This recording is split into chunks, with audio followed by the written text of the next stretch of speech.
Howdy guys, coming to you from sweltering hot England where it's currently 30.4 degrees at 1 a.m. in the morning in my office. So what I want to talk to you about today is hidden properties and object origins. So what I have here is basically a simplistic model of a human. So we've got a foot, a leg, hips, torso, arm and head, and they're all shown here in the hierarchy. There's a reason why I haven't matched them on opposite sides here, and I've created those by taking a cylinder and then scaling the cylinder. So here it's 50% less wide, 50% less deep, but it's 253% high in the y-axis, and that's going to become important later on. But let's start off with origin. So origin is the point, I guess you'd consider it to be the center of rotation for an object. So if I take this arm here and rotate it in Z, in the parameters here, it's rotating around a point in the center at the bottom here. And the way that I can demonstrate that, if I go into properties and turn display origin on, you can see here there's an origin down there, and then I can change the origin point by changing the origin here in the parameters pane. So what we're going to do, that's going to be important. I look at this cylinder. So this was a copy of this one and then shortened to make the arm. So we know that the origin is down here somewhere. So if I rotate this leg in X, that's not how I'd want that leg to rotate in relation to the hips. So there's two ways that I can basically fix that. I can either rotate this prop here by 180 degrees, so I'd rotate it around Z there, and then I'd slide it up so that origin point, so here I'll do it this way, 180 degrees entered in the parameters, then I slide that up to here, and now when I move that in X, for example, so I'm bending it, it's in the correct place. Now that's one way of doing it, but I prefer to actually move the origin point, and there are some reasons to do that. For example, if this leg were in this position, for example, imagine that this is I've not rotated it to get there, but that's just the angle it is to start with. When I start rotating things to move the origin to the opposite end, it can work out that I'm doing it manually and I can't get the origin point into the exact point I want it to be in. Whereas if I do it this way, so the origin is down here, and this is one of the negative points of this. Origin is displayed on a per object basis. So I click display, you'll see it's showed there, but you can't see, it's basically a cross, but you can't see the other side of it. I imagine if I put that in wireframe, it'd be more apparent. So if I slide in there, and there you can see the origin now going into Z and up and down here. So I'm just going to move that origin point to the opposite end by using the parameters here. So I'll take this here, and I'm going to make sure that show hidden is on. And you'll see the origin is showing now. Now, strictly speaking, I shouldn't have had to do that, but sometimes the origin doesn't automatically show up. So I did show hidden there. Now the origin controls are here. So if I move this origin, and this is another really bad thing about Poser, that when I move the origin stays still and the object moves.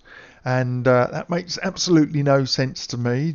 Obviously, when you change the origin, it doesn't mean you want to move the object in the scene, but that's just the way they've done it. Now, when I come close to the origin here, I want to place this origin on the top of this object. So I change the the Z. Okay, that's actually kind of, well, it hasn't snapped. It just so happens that the movement increments here place it exactly on the top of this object. But supposing that I couldn't do that because the increments were too big, what I can do is I can open up here by clicking the arrow next to the Y parameter. Then I click on settings and I can change the sensitivity. So here I'll go from 0.004 and I'll add a 0 here, make that 0.0001 instead. So that's 2.5% of what it was. And now when I use the Y parameter, the origin Y parameter, it's much finer gradation, so it's easier to position exactly where you want. So okay, so that origin is now where I want it. I'm going to go back to texture shaded, but now I have to reposition this back up to here. And now what I'm going to do, this is the leg, this is the foot. So now what I'm going to do is I'm going to parent this foot to this leg. And what that means is that when I rotate this leg, the foot moves with it.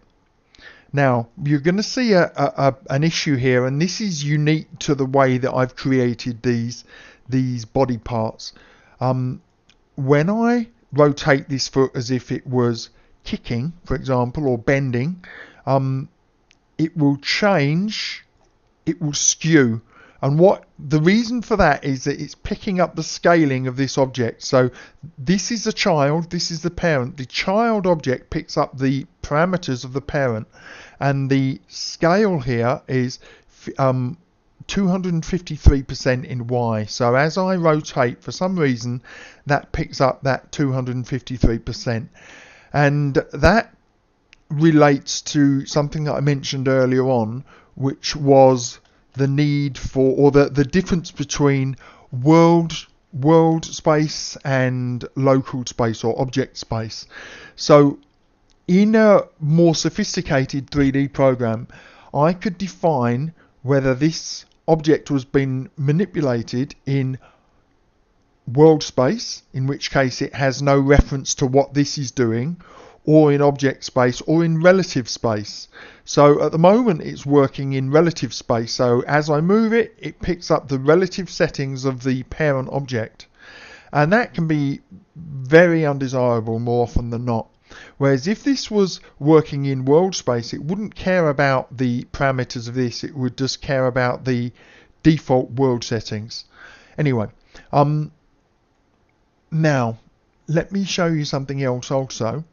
So let's just imagine this leg here, and I'm going to rotate it. So imagine this is a kick. Okay, the rotation point would probably need to be adjusted in relation to the hip, because you can see it's embedding into the hip. I can either decrease this down here, or you can even change the, well, let me just change that rotation to 0. You can even change the origin so that it's outside the object. So now when I rotate that leg, it rotates around a point that's external to the leg. So for example, if I now move this up to here,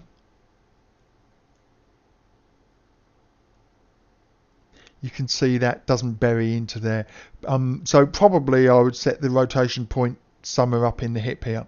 But let's just keep it simple for now. So I'm just going to reset that in the parameters there.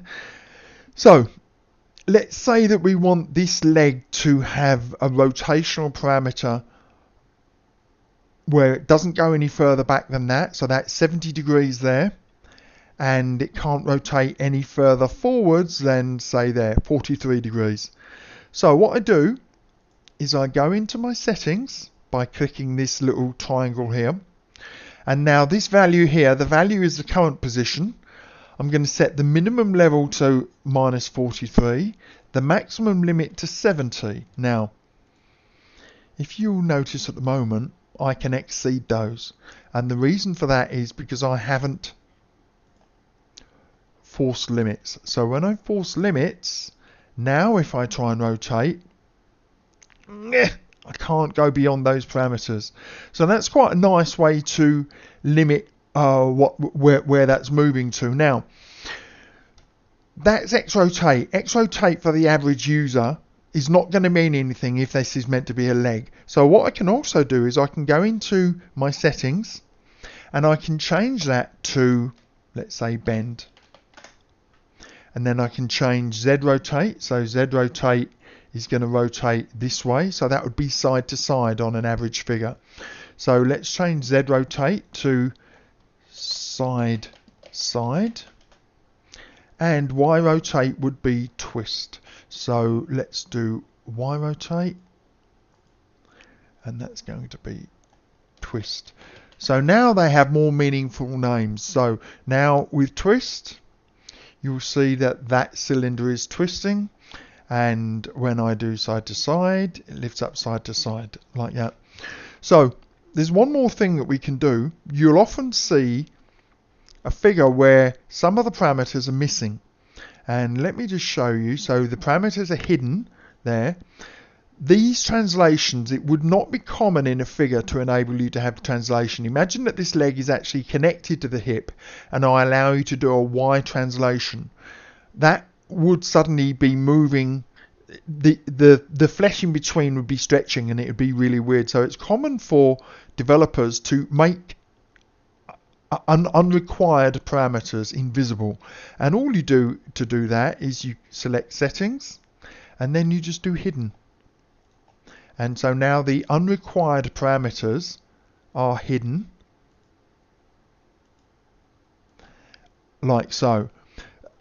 Conversely, if you receive a model where you want to be able to move hidden parameters, again, you have to make sure that show hidden parameters is on, and now that even shows me parameters that were hidden by the creator.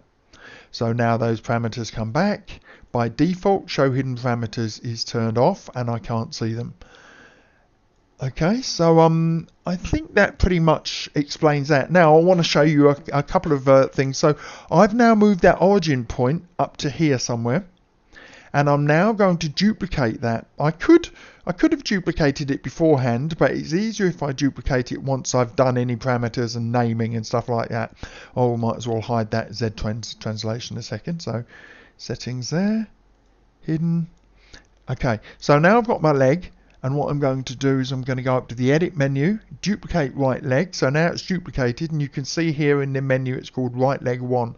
This is another feature that Poser really ought to have. It ought to give you the chance to rename. Like when Photoshop, you duplicate a layer, it immediately gives you the chance to name the layer. Here I actually have to rename it. Obviously if I didn't have the hierarchy over, this would be an extra step. So I would have to go into here, into the properties of right leg, and I'd have to rename it here in the name there. But fortunately I have the hierarchy open, so I'm just going to name that left leg, and I'm just going to drag that across. Now you'll notice, by the way, that when I duplicated right leg, it didn't duplicate the child, which is really annoying. And even if I'd created that as a grouping rather than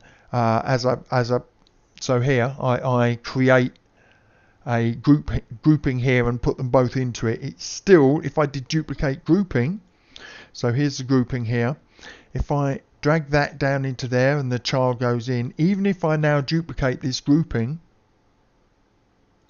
all it does is duplicate the grouping, not its contents. So that's a kind of poor feature of Poser. So, oops, I went too far there. Okay, I know I didn't. Okay, so I've got my left leg, I've got my right leg. So I have to manually duplicate this foot as well. And have I created the ankle in the correct place? Yes, I have, but it's got that weird scaling. Now, there would be a way to get around this. Supposing I was just creating this object because I wanted to learn how to do rigging, and this is picking up the scale of this object. If I exported this object as an OBJ here, then re-imported it, the object then would not have any scales applied to it. 100%, that this object would be this scale at 100%. It would have no translations, it would have no Z scales, no rotations applied. That object would now just be a default of 100%. So this then wouldn't be picking up any weird parameters from there. That's just a way around that. But what I'm going to do now is I'm now going to duplicate. Okay, why did that duplicate that up to there? Okay, I'm just gonna. Oh no, it's the arm, right? Okay, so I'm now going to duplicate this foot as well. So edit, duplicate right foot, and that has automatically duplicated that into that grouping, which can be useful. You'll see that in a second when we do the arm, and I'm going to call that left foot. And in this particular case, I'm going to drag that out of the group into left leg. Then I'm going to parent left leg to hip, right leg to hip as well, and then I'm going to parent torso to hip, and I'm going to parent left arm to torso. Oh, okay, let's open this with Alt press down, and I'm going to parent head to torso, and I'm going to parent left arm to torso. So this time you'll see that the origin is down here at the bottom, so I'm going to move that origin up to the top. So this is the arm.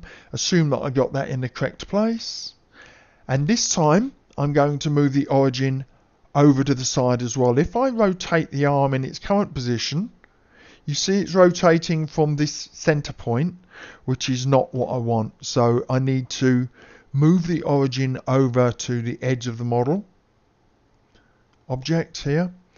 And again, that really annoying, as I move the origin, it moves the figure as well. And here's the rotation point over here now somewhere. So now when I do Z rotate, it rotates from a more natural position. Okay, so in actual fact, this has picked up some parameters from some other part of the model, but it doesn't matter. So now all I need to do is duplicate that as well. So I'm going to go here, duplicate left arm, change that to right arm, and there's going to be a problem here. See if you can work out what that problem is going to be. If you guess that the origin is going to be on the wrong side, you are correct. So all I need to do then is move the origin over to the other side, move the arm back into position. I'm really just eyeballing this. I'm not really bothered about it being precise because it's more about the principle. And again, it's picked up some. Oh, hold up, no, I'm just looking at it slightly from a weird angle. There you go. And that's kind of in the right place. Let's just X-trans that in a bit more. And let's just put that leg in the right place as well. So I've got left leg, and I just need to move that into position. Uh-oh, I've hidden my translation control. So all I just do is show hidden parameters, move that into position. And now, because I don't want to be confused by parameters I'm not going to see or I'm not going to need, I just turn those back off again, and now this works perfectly. So I can now do side to side. See, that's picking up the parameters from the hip now, so I would have to save the hip as an object rather than a scaled object. I created that hip by scaling down the sphere, in this case up in X, and left the other two at 100%. So when I rotate this leg, it scales in, what was it, in X, so it extends or elongates along that axis. So you know, you'd need a little bit of planning before you started doing this. So here we go, so side to side, so that's 90 degrees ish, but it's also 169% in the X scale. So anyway, guys, there's just some bits for you to think about with regards to origins and hidden properties, and also how to set limits on your parameters. So they're mostly set in here in the settings. So force limits how far things can move. The sensitivity is the amount by which the parameter dials change, and the name is the name given to the parameter dial. Okay, so hopefully you found that useful, and I'll speak to you again later.